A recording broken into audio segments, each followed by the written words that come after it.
অভিশাপ কখনো দিতে হয় না, মনের কষ্টটাই অভিশাপ হিসেবে লেগে যায়। অন্যের ক্ষতি করার আগে আমরা একবারের জন্য ভাবি না তার পরিস্থিতিটা কেমন যেতে পারে, অথবা একদিন আমিও সেম পরিস্থিতিতেই পড়তে পারি। জীবনের মূল্য বলতে কিছুই নেই, আজ আছি কালকে চলেও যেতে পারি। একজন কোনো কিছু করে খাচ্ছে, সেটা চোখে আর সহ্য করতে পারছি না। আসসালামু আলাইকুম সবাইকে, কেমন আছেন? মনটা আজকে ভীষণ খারাপ, কারণ পলাশ অনেক বেশি অসুস্থ, ওর অনেক বেশি জ্বর এসেছে। ভিডিওটা আজকে মেক করার উদ্দেশ্যই হচ্ছে আপনাদের কাছে কিছু কথা শেয়ার করব। অনলাইনে আমি কেন এসেছি, একটা ছেলে হয়ে তার বউকে কেন এগুলো কাজ করতে দেয়। আমি কখনোই কোনো আনন্দ ফুর্তি নিয়ে এই অনলাইনে আসিনি। আমার হাজবেন্ডের যখন অপারেশন হয় আজ থেকে 3 বছর আগে, অসুস্থের কারণে চাকরিটা যখন ছেড়ে দিতে হয়, তখনই ভাবতে শুরু করেছিলাম আমাকেই কিছু একটা করতে হবে। একটা কথা মাথায় রাখবেন, আপনি যদি না খেয়ে থাকেন 2 দিনের বেশি 3 দিন কেউ আপনাকে খাবার দিবেন, বা টাকা না থাকলে আপনার খোঁজও কেউ নিবে না। আর সম্মানের কথা সে তো বাদই দিলাম। আমি যখন অনলাইনে আসি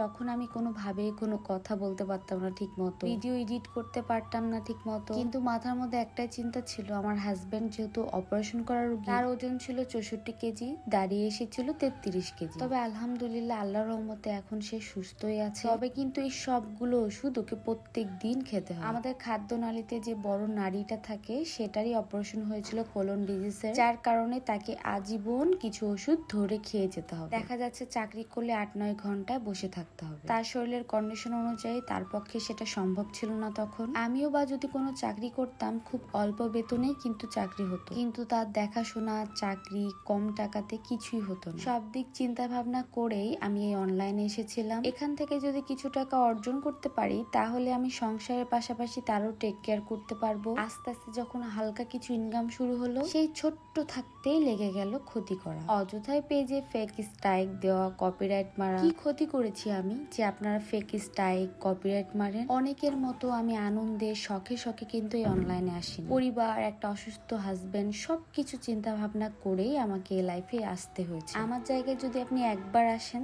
তাহলে বুঝতে পারবেন দুনিয়াটা কত কঠিন। একজনের রিজিক বন্ধ করে দিয়ে তার পরিবারের অসুবিধায় ফেলে যদি আপনি খুশি হয়ে থাকেন, তাহলে খুশি। পলাশের অনেক বেশি জ্বর এসেছিল, ট্যুর থেকে আসার পরে অনেক জ্বর। দেখা যায় অনেক জার্নি করলে, খাটাখাটনি করলে ওর শরীরটা একটু ক্লান্ত হয়ে যায়। আমাদের সাধারণ মানুষ আমরা অনেক বেশি ফিট থাকি সব সময়, তবে পলাশ যেহেতু এখনো ওষুধপত্র খায়, ওর শরীরটা একটু উইকই থাকে সব সময়। এই অনলাইন জগৎ থেকে বের হয়ে আসার জন্য আমি একটা বিজনেস স্টার্ট করেছি, সেখানেও অনেক সমস্যা।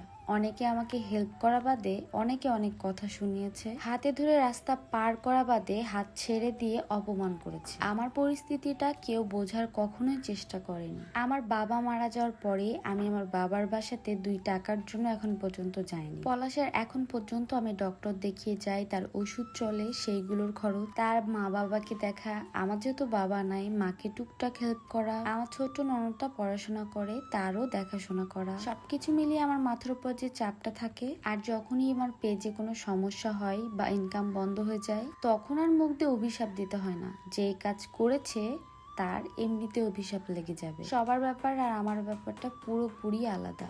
আমি কিভাবে আছি আর কিভাবে চলি, কিভাবে থাকি, একমাত্র উপর আল্লাহই জানে আর আমি জানি। জীবন যুদ্ধে মাঝে মাঝে হেরে যাই, আবার উঠে দাঁড়াতে হয়। একটা ক্ষতি করার আগে অথবা রিজিক নষ্ট করার আগে 10 বার চিন্তা করা দরকার। আর আপনাদের বিশ্বাস নাও হতে পারে, তাই সবগুলো রিপোর্টই আমি দিয়ে দিলাম। সেই অনেক বছর থেকে 21 সাল থেকে তাকে ডক্টর দেখিয়ে আসছি। লাস্টে গিয়ে 2 বছর আগে গিয়ে তার অপারেশন করার পরে সে সুস্থ আছে। তবে ওষুধ তার কখনোই পিছু ছাড়েনি, পুরোটাই চলবে সারা জীবনের জন্য। জীবনটা সহজ নয়, স্ট্রাগল করে কষ্ট করে জীবনযাপন করতে হয়। ঘরে বসে থেকে একজন ইনকাম করছে, সেটা বন্ধ করা মনুষ্যত্ব নয়। তাই সব সময় খেয়াল রাখবেন আপনার দ্বারা অন্যের যেন অজান্তেও কোনো ক্ষতি না হয়। এটা অবশ্যই খেয়াল রাখতে হবে, তার ইনকামের টাকা দিয়ে আরো 10টা পেট চলে। বলতেই পারেন আপনি একটা চাকরি করেন, একটা চাকরি করলে যেই সংসারের চাপটা আমার মাথায় আছে সেটা কখনোই দূর হবে না। একদিন সবকিছু বাদ দিয়ে চলে যাবো অনলাইন জগৎ থেকে। শখেও আসিনি বা আনন্দ করতেও আসিনি, এসেছি কাজ করতে।